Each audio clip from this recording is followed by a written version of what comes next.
Republicans and Democrats have promised us the world. Medicare for all, no child left behind, equity, safer streets, and police reform, an end to the housing crisis, a more peaceful world, and a sound economy. Government is the barrier to all of these things. If you're sick of the lies, fancy slogans, and broken promises, then join us in the Libertarian Party of California and help bring a real free market to the Golden State and help set every individual free. Visit ca.lp.org. That's ca.lp.org.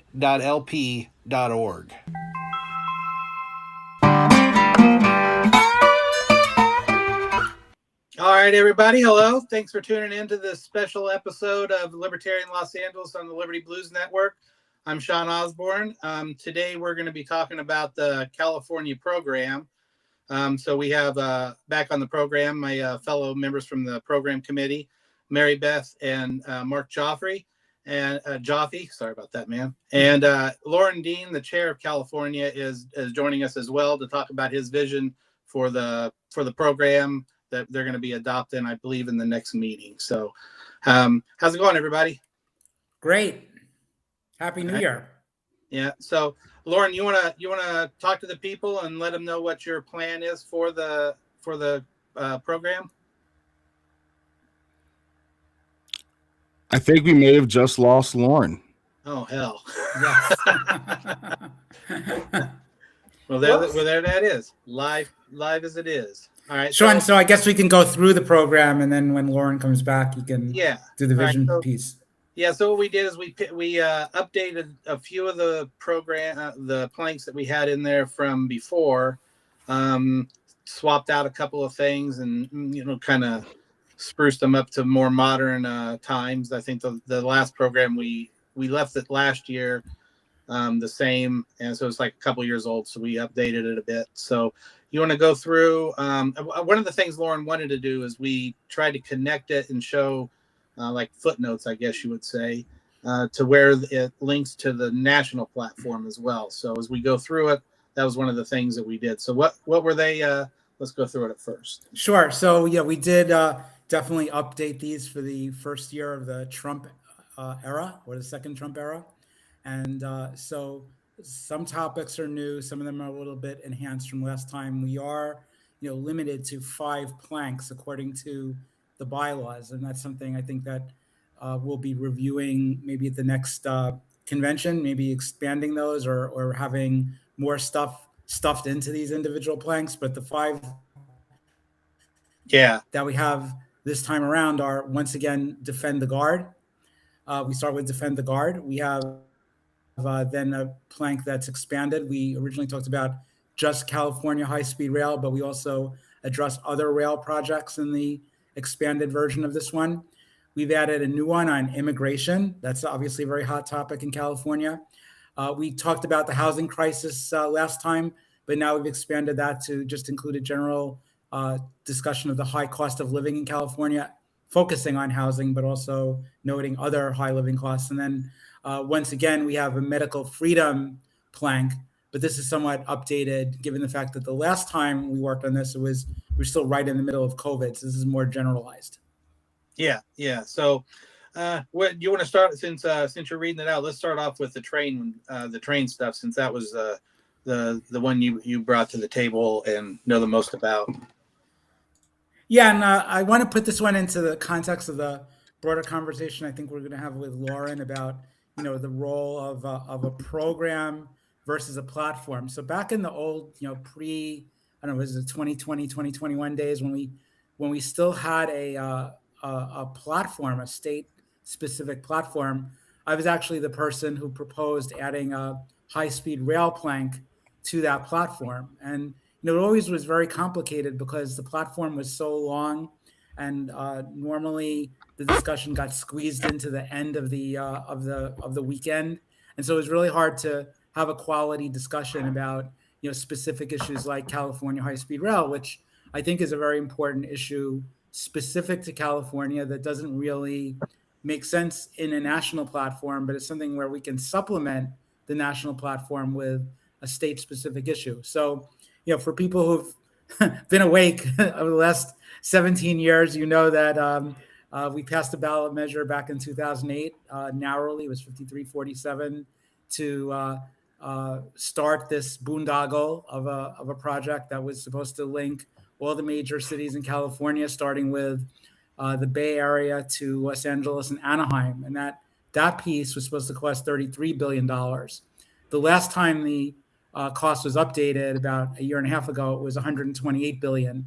Now they don't even bother to tell you what the estimated cost is because it's so ridiculous. So now we're looking at various proposals around cutting it down to maybe just connecting Palmdale and northern LA County with Gilroy in southern Santa Clara County, and sort of relying on the rest of the trains that are around in the LA and Bay areas to get people from there to here to there in maybe 5 or 6 hours. So, the whole thing is just really fallen down on its side. And then within the last 2 weeks, we learned that California has given up on the idea of suing the federal government to get its federal share of this project. So during the earlier part of the Trump administration, they canceled $4 billion of grant money that had been granted by Obama and Biden.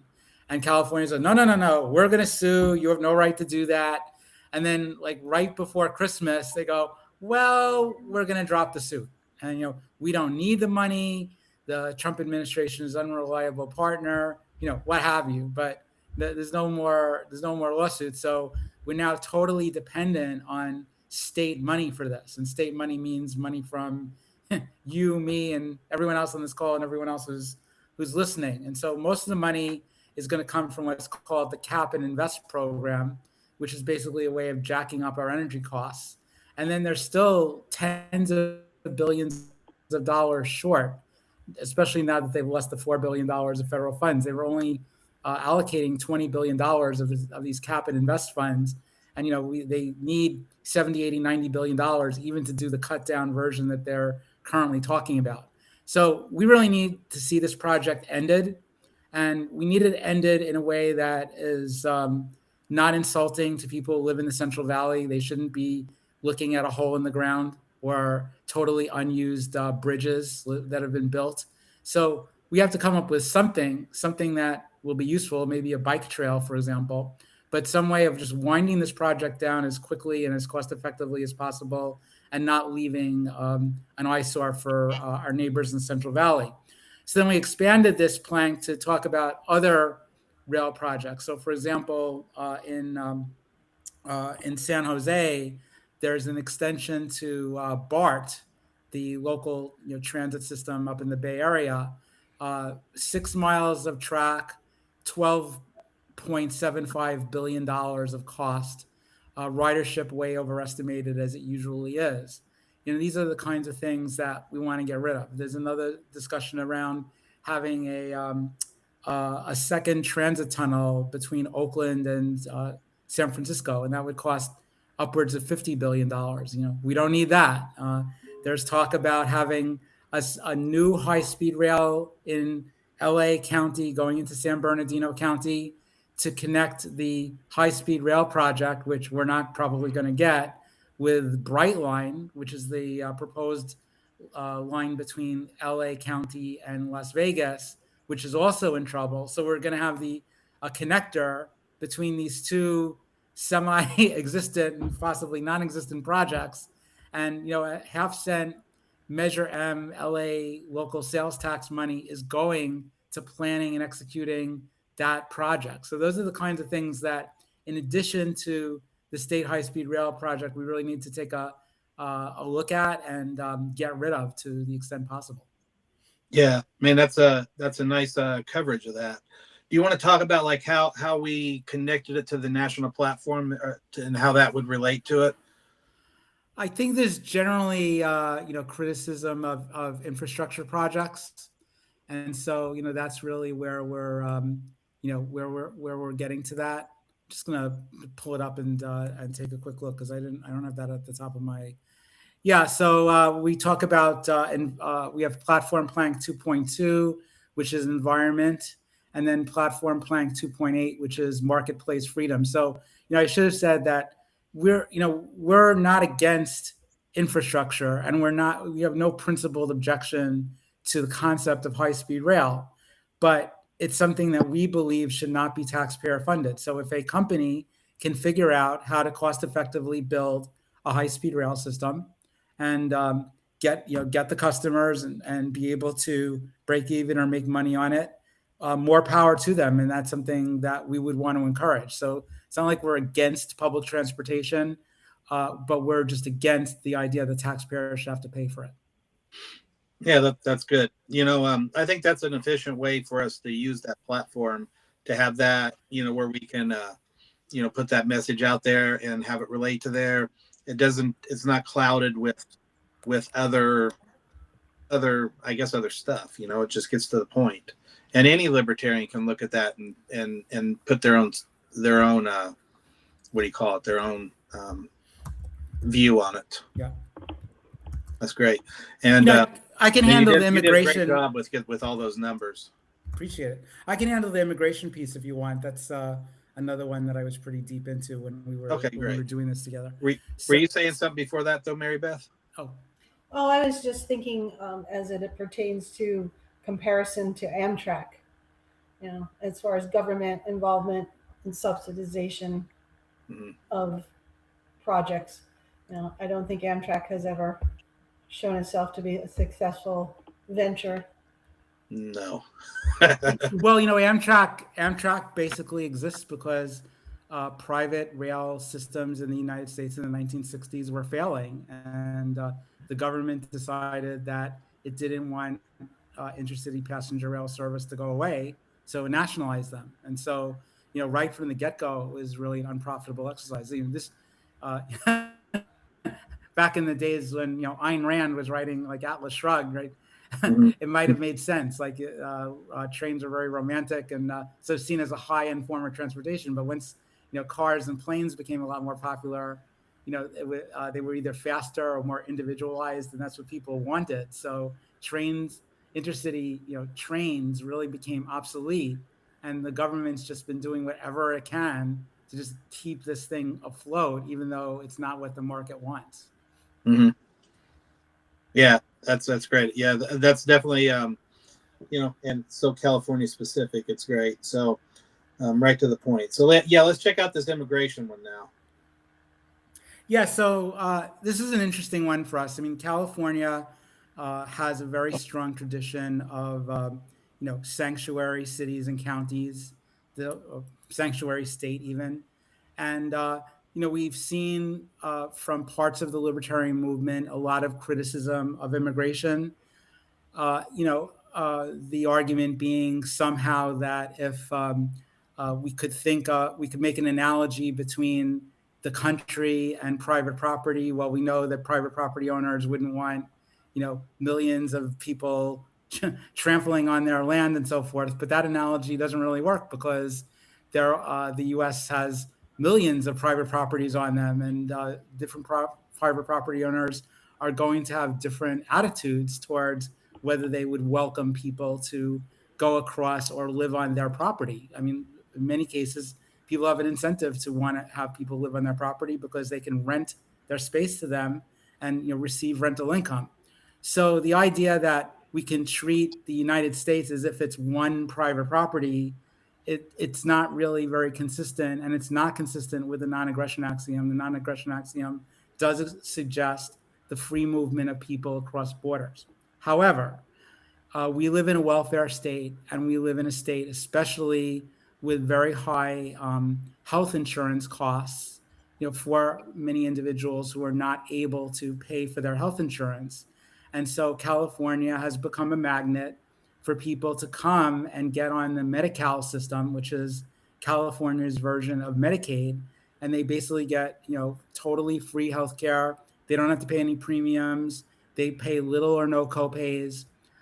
And the last time I looked, over 1.5 million people who are undocumented immigrants were on this program, drawing down over $10 billion of benefits, federal and state, per year. And that's just really not sustainable. So what we wanted to do with this particular program plank is we wanted to thread the needle between saying, look, we do think people have a right to immigrate here, but we don't think they have a right to get taxpayer dollars. And so that's that's the emphasis of this plan. So in it, we continue to support the idea of sanctuary cities and states and counties.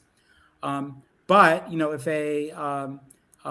an undocumented immigrant has committed a crime of aggression, where they've committed fraud or force against another individual, we don't necessarily think that the sanctuary benefit should apply to those individuals. They should be subject to deportation, among other penalties that they might have. So we don't think we should go that far with sanctuary protections, but for otherwise law-abiding individuals who've immigrated into our communities without federal permission, we don't necessarily think that local or state law enforcement should be doing anything to help the government, federal government, move those people out.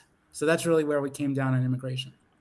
Yeah, I think there's a difference between the government going after somebody who's trying to work at Home Depot out there, as opposed to somebody who's actually in jail or is out there doing some harm. I think we could all agree on that. And people do have the right to try to move and better themselves. And government often just makes it expensive, difficult, lengthy periods of time for people to do things. So yeah, we think all that sucks, but so does handing out all of our money. I think this highlights a very important function of the program as a thing. Can you hear me? Can everybody hear me okay? Yeah. I had some connection issues there early on, so I just want to thank you. Yeah, wanted to make sure I was actually back. Okay. This immigration plank in this program report this year has the potential to be really controversial, right? There are going to be libertarians who hear Mark describe that and who hear that logic and they say, no, I don't agree with that at all. The beauty of this appearing in the program is that next year there can be another program document that also addresses immigration without canceling this one. And so what you end up with are two different takes on immigration produced year over year. A given libertarian candidate can read both takes and then decide which take will inform his take and will be the thing that he runs on. It's okay for those ideas to coexist, and the program allows that to happen. In a platform environment, it would just be winner take all. We would argue about it and it would change and it would rechange and it would change again and it would change again and it would be year over year and there'd just be one copy, one version, and that would be the thing that whoever had the most delegates at convention forces as the position of the Libertarian Party of California. There's no need for that. There's no need for that kind of fighting. There can be more than one libertarian solution to a problem. The beauty of the program as a thing is that it allows us to explore those solutions without argument. And that's really cool. And that's something that is worth exploring by future program committees going forward.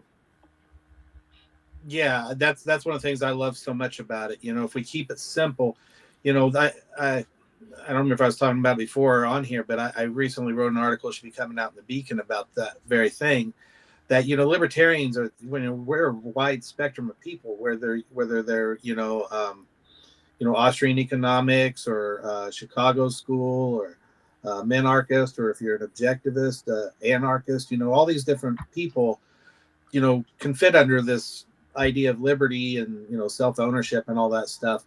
And the more we crowd it up with people's ego and their, I would say their pet project or something like that, their one thing that they really want liberty for, and cram it in there, it becomes more about the party being pro that as opposed to anti-government telling an individual how to live their life. I want every one of us to be able to look at the platform, national platform, and say, this is how I interpret this and this is how I use it, without causing a lot of internal fighting and division, and really getting in each other's ways. We fight each other instead of the state, and that's got to stop. And I think this is a great way to do it. And if we can expand it so that we do have something, like you mentioned, a counter to this, or if so to speak, or not a counter, but something that balances out and has reference points to it. I think that's great. Right. I think it's critical to view the program planks not as the position of the Libertarian Party of California, but as an acceptable position to the Libertarian Party of California. And there can be more than one acceptable position, and they may differ subtly in their direct application and in their details, and that's okay. There doesn't have to be just one take that is the take. And even if there was, half the libertarians would ignore it anyway, because that's just how we are. Yeah. So I think the program is a beautiful, flexible idea.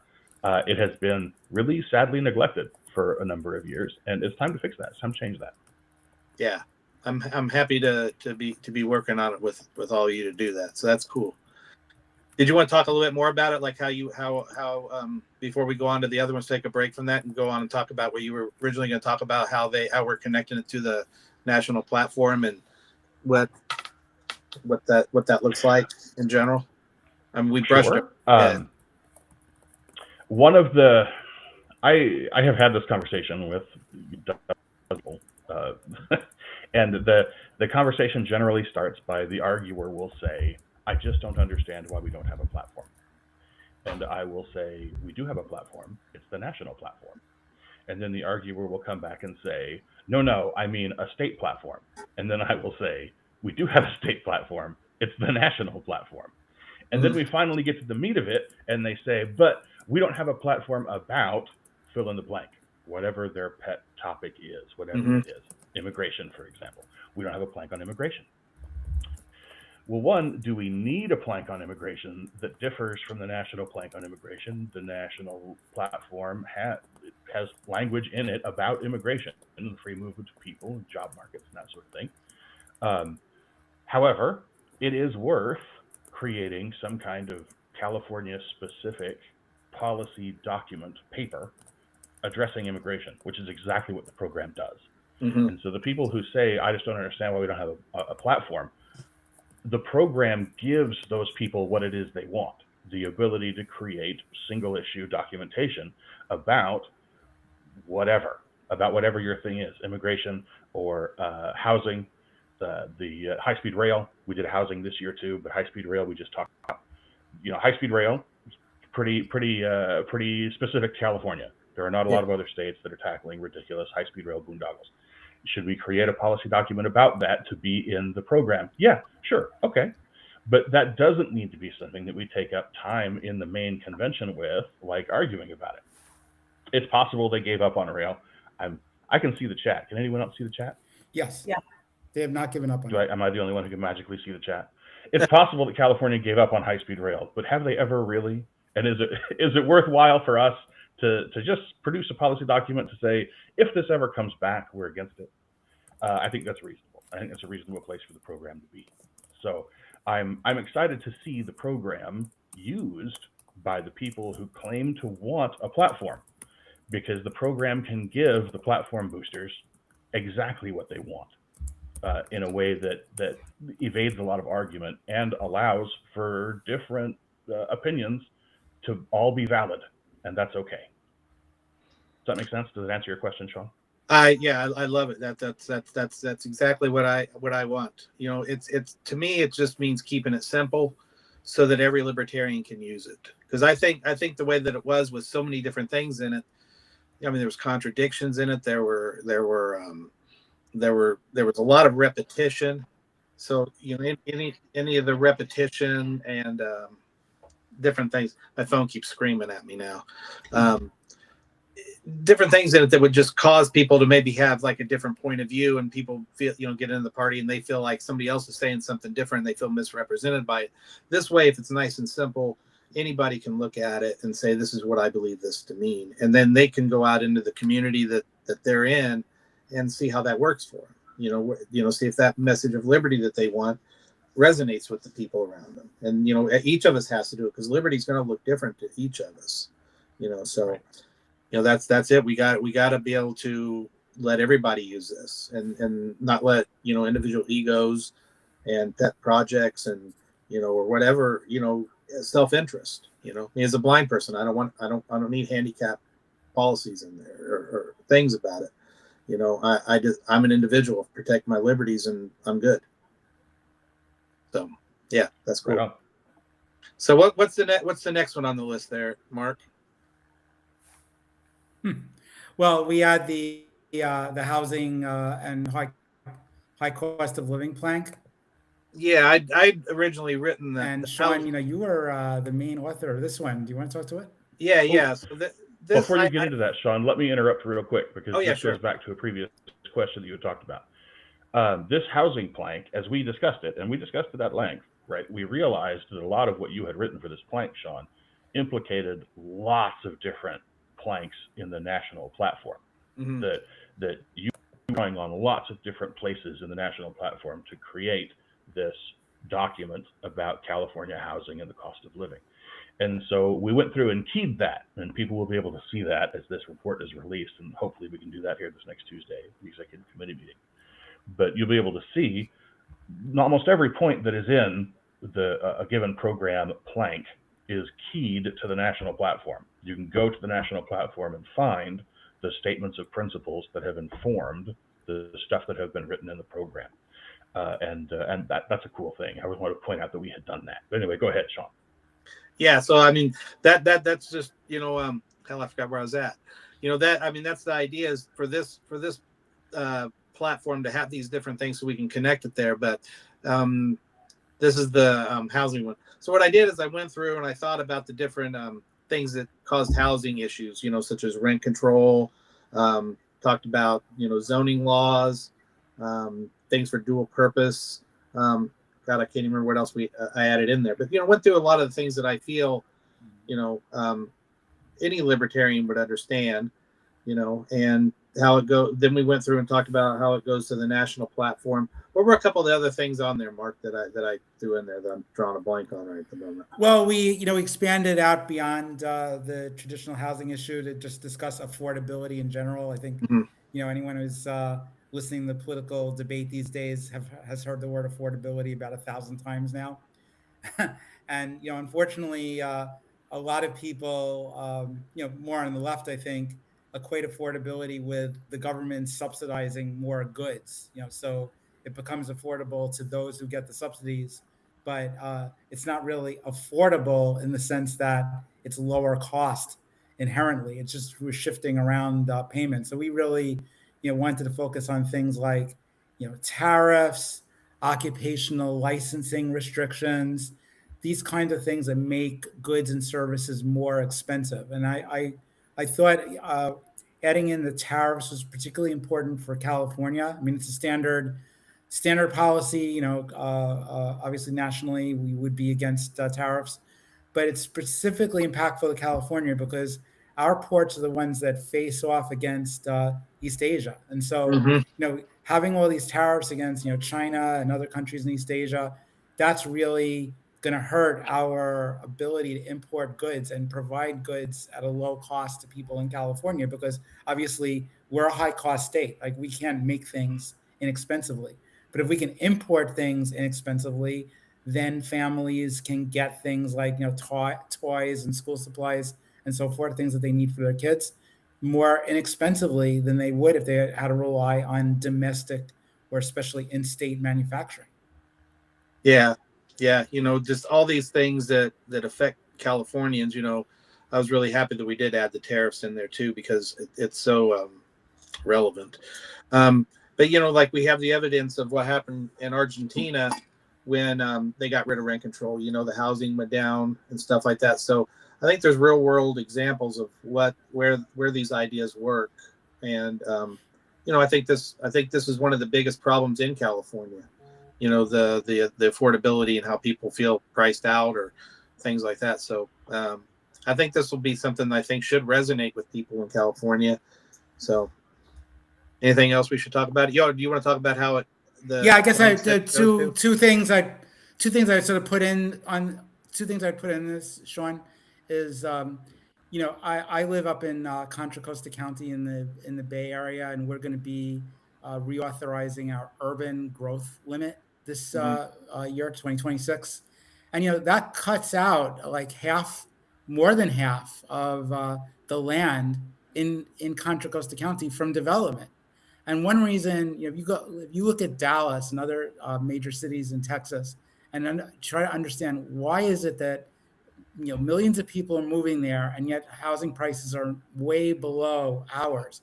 It's because they've accepted the idea that sprawl is not a bad thing, and so the outer rings of Dallas keep getting built up. Here, we just say, oh well, you're 10 or 15 miles from San Francisco. That absolutely has to be green space, and it can never, ever, ever, ever be developed.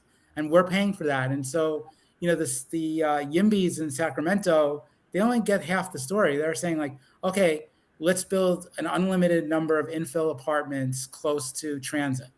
Well, everybody doesn't want to live in an apartment, especially young families. And so, they might be willing to take a longer commute, especially because a lot of people have flexible working arrangements right now. And they want to be able to get a house for $400,000 or $500,000, and they don't mind it being 50 miles away from the city. But our politicians, don't want to give them that choice because they're wedded to certain ideas about climate change and, conserving resources and so forth. And those just don't work in an environment where we are competing against other states like Texas and Florida that don't have these ideas. Yeah, and speaking of competition, that is a great entry into the unions, right? Anytime that an infill project like this comes before a city council, the union labor groups will all show up and say, look how many good union jobs this thing's going to produce. But all that just adds cost. That adds cost to the cost of the building itself, which means that it's going to have to rent for more. They're going to have to sell for more. That doesn't specifically help address any of that. And I like that this plank addresses occupational licensing and union labor and that sort of thing as being a driver in the cost of housing. Yeah, we specifically call out prevailing wage restrictions, right, which are a union, demanded thing. Specifically, like you got to look at what other locations in your community are paying and pay at least as much as that. So it sort of causes a ratchet effect up, and up. And that goes back, again, to labor mobility. If we could have, more immigrants coming in and working on building sites more cheaply, then we can have cheaper housing. But again, we try to cartelize this industry and just have, the union members making the absolute highest rates, and that gets passed along to the end user. Yeah, and then they stack people up too. The people end up stacked up. They you have a bunch of people in one location. And that's actually one of the things, because we took out the water plank that we had from last time, and so we added that on there. We took that out of there so we could have this the immigration plank. But one of the things that I put in there was about the water, because when you got more people there, they're going to use more water, and they want to cram more people into a smaller area. California already had water problems. So, that plank's not there anymore, but that was where it was relevant to that. This raises an important point about the program too, and that is that we have a conception that the previous program report somehow goes away when there's a new program report, and it doesn't have to. We're in the process of rebuilding the California State website, and that work is continuing, and it's going to be great. The website's going to look great when it's done. But as part of that, I would really like to see us maintain a big searchable archive of all the program reports, turn it into something like a wiki, so that people can go there and have a policy document on water. It was produced last year. It wasn't part of this year's report, but it still exists, and it can still exist, and there can still be a policy paper from the Libertarian Party of California about libertarian policy on water that is findable on the website, readable on the website, and usable by a candidate who wants to run as a libertarian somewhere, who wants to be able to have a coherent policy about water. So we can keep all these documents. These documents can continue to be searchable and findable and usable year over year. They don't have to continue to appear in the current program report in order to be valid. Does that make sense? Yeah. Yeah. So, and that again, this is something that really makes the program potentially really valuable in some great and very useful ways. And I'm glad to see it. And I hope that we can get that done on the website as we get it rebuilt. Yep. So what anything else about that one? We're on to the next one. Well, if we could, because I think we don't have Mary Beth for the time being, so maybe we could drop back. Oh, we lost her? Yeah, I think we can talk. I see her on my screen. Are you here, Mary Beth? I'm here. Oh, okay. Oh, good. Great. Okay, I guess I'm limited. But I think Mary medical Beth, freedom maybe- was the last plank, Yeah. so I'm holding Yeah. here. But if you want me Go to ahead. talk. Yeah, let's go ahead and do medical freedom since we're on it. Okay. Okay. Well, the medical freedom plank, like you said, when we first started talking 2 years ago, it was during COVID, so there was certainly a lot to grind our teeth on. In our present plank, we took that and expanded it because of the fact that during COVID there was so much overreach that we decided to not take that example out, but just expand on how we would not want to see, for instance, let me just pull up the plank here. I had it here, but you guys were talking about some other things. So like non experts, more bureaucrats, the whole thing with vaccine mandates that California definitely took upon itself. But we started out the plank going a little backwards is just the idea that, in general, regulations do cause less freedom in the medical arena. Between insurance companies and lobbyists and hospitals, everybody's trying to, of course, be in a situation where profit is driven over patients.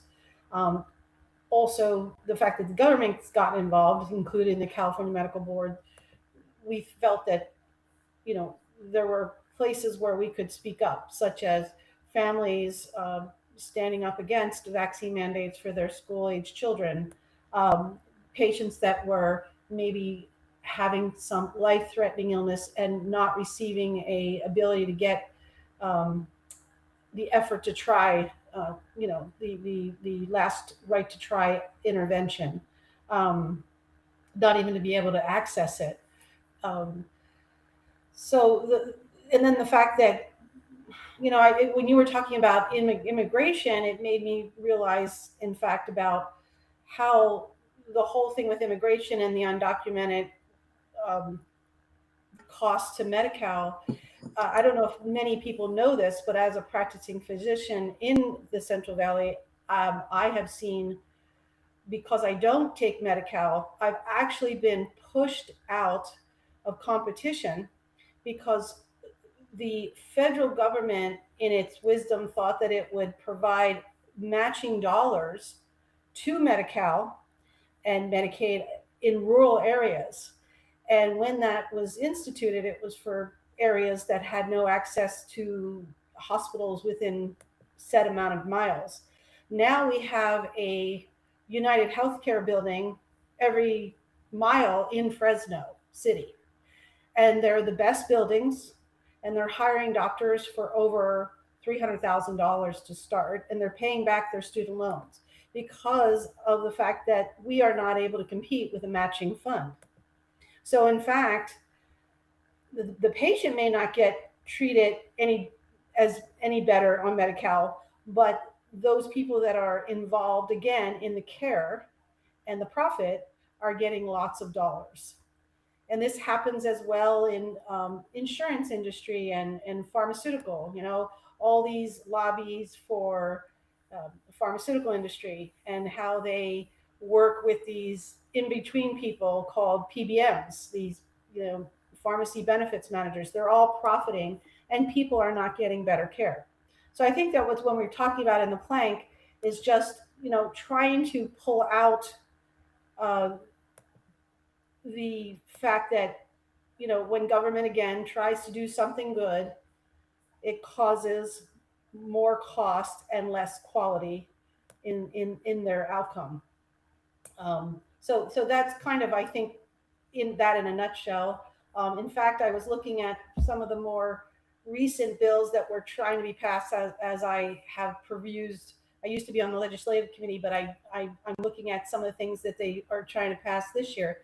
SB 729, forcing private insurances to mandate fertility treatment. Now that sounds like a good thing, but what does that do to somebody who has no plans to receive fertility treatments in their copay or their premiums?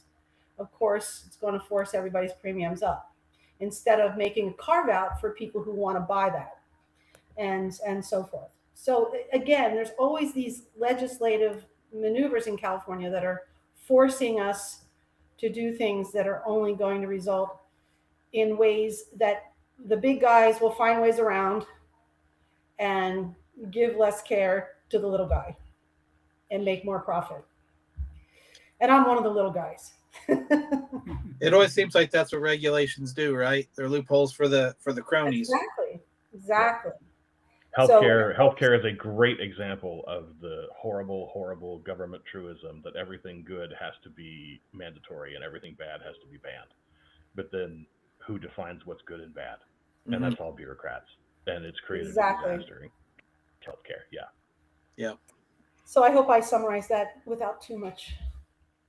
Yeah, I don't think I got any questions. You want to add? Anybody else want to add anything to it? I was glad we were able to get right to try in there. I was glad we were able to get that right to try kind of thing in there, because that's critical, right? Yeah. It's that experimentation that ultimately will drive medical science forward. Yeah. And the idea that you can't do it is just stupid. And I think that we've seen how stupid it is here very recently in California, and we forget that at our peril. Mm-hmm. And right to refuse as well. Right. Yeah, absolutely.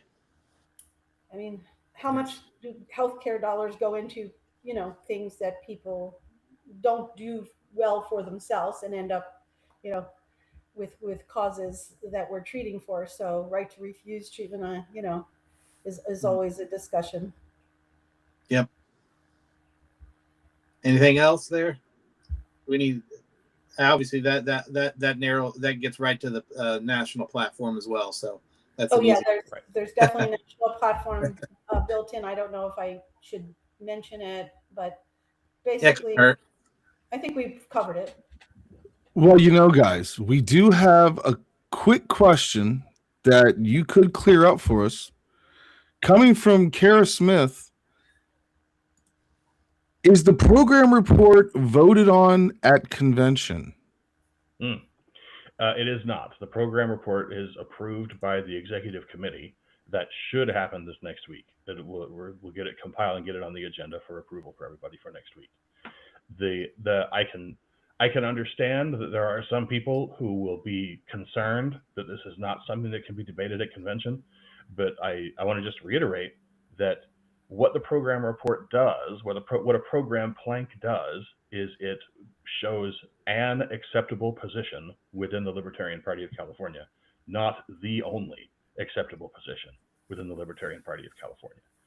So what really needs to happen with the program committee reports is they need to form an ever-growing library of acceptable libertarian takes with regard to different policy problems that exist in California.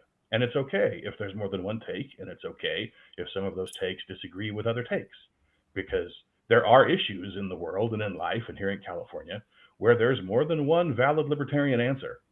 And arguing over which of those answers is the right answer is an impossible task and occupies a colossal amount of time and wastes a whole bunch of everybody's time and effort that could be otherwise spent doing real activism in your community. So I hope that is helpful and a good answer. I can give a perfect example, just like say the rent control idea from the plank I wrote. I run the county page here in Los Angeles, and there's a former I think a former member who seems very unhappy with my stance on hating rent control, and he seems very negative about it, and I'm trying to have a positive conversation with him about it, and I think that's the whole idea that if you have that, just have a positive conversation about it. Write something up or something like that and make your point. But if we have something for, like him and I both have something in a platform, it becomes bloated and doesn't represent either of us then. as opposed to something like this where, multiple people can write things and have an issue on it or a point of view. And, candidates, new libertarians, people who are new to the party can look something up and actually look at it. Because I'm sorry, when you look at the old platform, it was a mess. And if we made a new one, it might start off nice, but give it 20 years, it's going to be a mess again with everybody's different individual topics that they want to put in there. Let's keep everything simple and try to go about it in that manner. I mean, I think it's just, to me, it's common sense. I hope people at least give this a chance. I mean, that's one thing. I hope people give this a chance and see how it works out.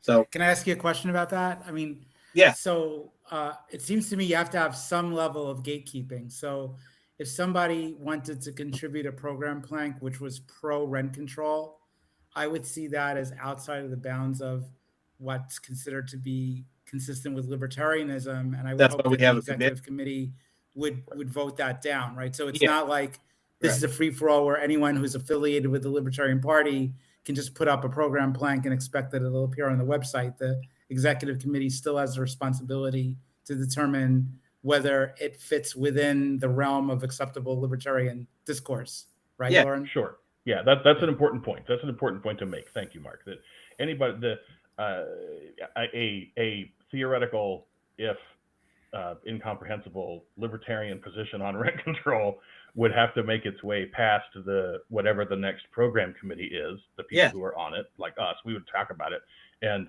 I suspect that a libertarian argument in favor of rent control would be met with substantial pushback on a future program committee.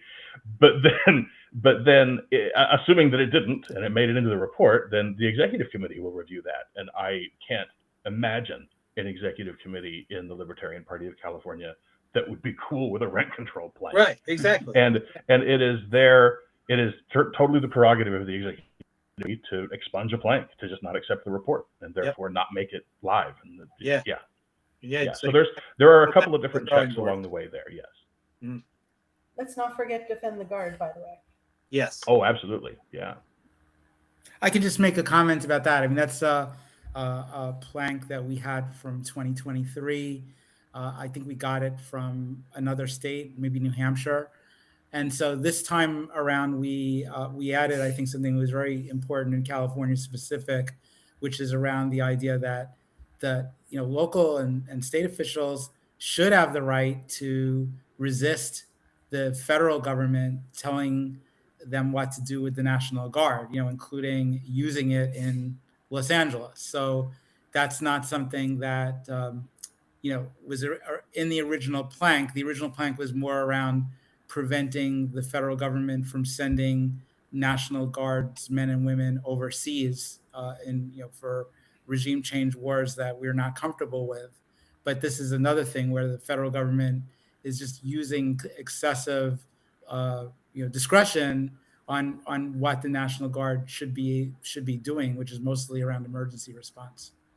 Yeah, we added that, and so we didn't. When I thought of that, I was thinking about how some states were having their National Guard used in other states. I don't want California National Guard being forced by the federal government to go patrol, Illinois or something like that. That's ridiculous. Yep. Yeah, and as we were drafting it, we were looking at the National Guard in LA and all the ICE enforcement stuff that the National Guard was being pressed into. But events of the last 24 hours have reinforced the importance of the Defend the Guard plank. Mm-hmm. I look forward to getting this thing live, and even the old Defend the Guard plank that already exists as we get that out there. Stick this in front of your assembly person. Listener. You fine listeners here on this live stream, find this plank, hit us up, we can help you, and go stick it in front of your state assembly person at their next town hall and say, I do not want California National Guard to go die in Venezuela. That's a rip from the headlines moment, and this is a moment for some good, solid, outward-facing activism, and you can do that. Yep. I absolutely agree. Of all days, for us to go live, that the peace president starting bombing somebody else. So, yeah. So I mean, I'm pretty proud of the program as we have it. Like I said, I hope everybody gives it a chance. I hope everybody looks at what the idea is here and see how it works, and how the ability for this idea to grow and keep things clear and concise, so that all libertarians can spend their time fighting with the state and not each other. Absolutely. Well said. Indeed. So, any think we should talk about anything else to wrap up or anything like that? Do you see anything going on at convention next month with respect to the program, or will the bylaws sort of remain the same on the program, do you think? I hope they extend it. Well, nothing has come up regarding the program in this go round of bylaws. What is happening in the current draft of the bylaws committee report that'll come up at convention next month is that there is a proposal to restore the California state platform and do it in a way that allows for written that are specific to California and keyed directly to California and aren't necessarily overlapping with the national platform planks, etc. I appreciate what that plank is trying to do, but the program already does that, and does it in a way that is neat and clean and easy and more useful, I think, to the purposes of the California Libertarian Party. So we can see, I'm sure we'll see in future bylaws reports or bylaws suggestions, some tweaks to the program committee, and the next seated program committee can draft some of those changes, can draft some of those tweaks to expand or modify the function of the program committee to make it even more responsive and even nimbler and better serve the needs of the body. I would love to see that. But that's not going to happen this go round. This whole convention season has only been about 7 months long because of just the truncated nature of all of this. Mm-hmm. But going into February, we'll roll over into a new full group that'll be able to operate for a whole year, and we'll see kind of what comes there. Everybody be patient. Yeah, I'll be here for it. Yeah. You're mentioning like how people want the platform. Like in your conversations with them, what do they think like obviously not having what's lacking? I mean, I have an idea, but what do you? Well, there are a couple of different. When I have this conversation takes several different tacks, and the one that makes me the saddest is that I'll have people that the arguer, I've already kind of talked about how this usually starts, is the arguer will say, I don't understand why we don't have a platform. And I will say, we do have a platform. It's the national platform. And they'll say, no, we need something California specific. And I will say, like what? And then there's this long, awkward pause. And then the arguer says, I just don't understand why we don't have a California state platform. There's not anything underneath the argument. It's just, it becomes this circular loop where everybody's just blinkered into the idea that something called a platform must because exist. it has to be. It's the national platform. Yeah. Right. And so that's the subgroup of arguers that make me the saddest when I run into those guys. But then I'll run into another group and I'll say, well, like what? What should be in a California specific platform? And they will say something like immigration or homelessness or water policy or whatever. And I will say, great, that's the program. The program gives people the opportunity to do that. If you want to create a policy white paper about homelessness, you can do that as part of the program committee. And then it becomes an ongoing perpetual document that sits in an archive and that then is findable by any future candidate who wants to see what libertarian homelessness policy might look like. What would happen if libertarians actually took power and were able to implement their ideas? What would their program of governance be? That's what the program is. That's what the program is for. That's what the program should be for. Unfortunately, it has kind of been neglected by people who get hung up on the word platform. And it doesn't need to be like that. The program can give everybody what they want. You just have to accept that it's called a program and not a platform. And the platform can only be changed once a year at the convention, correct? Right, via enormous argument that we have all witnessed. Yeah, and that's a royal pain in the ass to go through. This is so much better because if something came up tomorrow that we needed, we could get together and write something up tomorrow and send it over to you guys, and you could have it up in a day. Theoretically. Potentially, sure. Lars Mapstead is making a great point in the chat, and I want to call this out. There really is no Republican or Democrat platform, just what each candidate's vision is.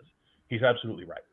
And within libertarianism, there's absolutely a bunch of different ideas about what you believe and how you think that life should go and what you would do if you got elected to office.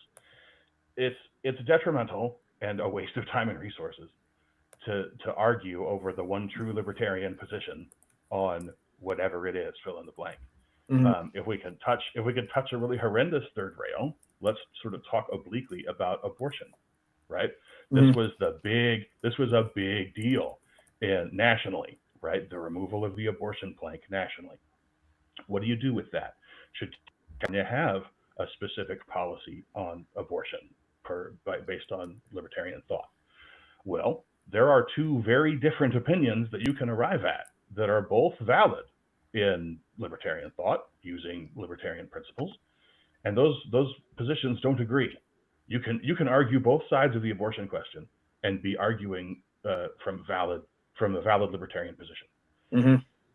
We could fight about that forever as part of a platform plank, or in a document like the program, we could produce both, right? Both abortion arguments could exist simultaneously alongside each other within a program document, and then that does a couple of things, right? It allows candidates to decide mm-hmm. which one is theirs for their run purposes, and as much as this is the argument that a lot of people use, right? It allows the normies to realize that we're not just one or the other, that you can believe either of those things and still be a libertarian, and that's okay.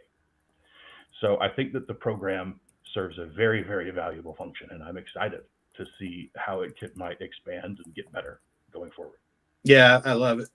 And thanks to anybody asking questions too. If you wonder why if you're new to the show, I'm blind, and that's why I'm not reading off anything like that. So if there's any, because that'd be a different show. So, did anybody else ever leave any comments or anything else you think we should talk about before we start to wrap her up here? I think we're close to the hour, so that's great. Yeah. Well, I as before, I really appreciate working with all of you. I think I was really proud. We all work well together. We did this civilly, and we got it done pretty quickly every time we've worked together. And if other people who are interested, they can come join us. Other people started with us and then dropped out. So that's the idea is, we are individuals, but, this group of individuals has to be able to represent all the individuals. So we got to be cool with each other, try to fight for liberty and keep our eye on the state and those kind of things. So I really appreciate the work we've done here. I look forward to seeing this platform on the page, and should be cool. And it's worth noting that all of the subcommittees in the LPCA organization will have to refill after February, mm-hmm. right? The term ends in February.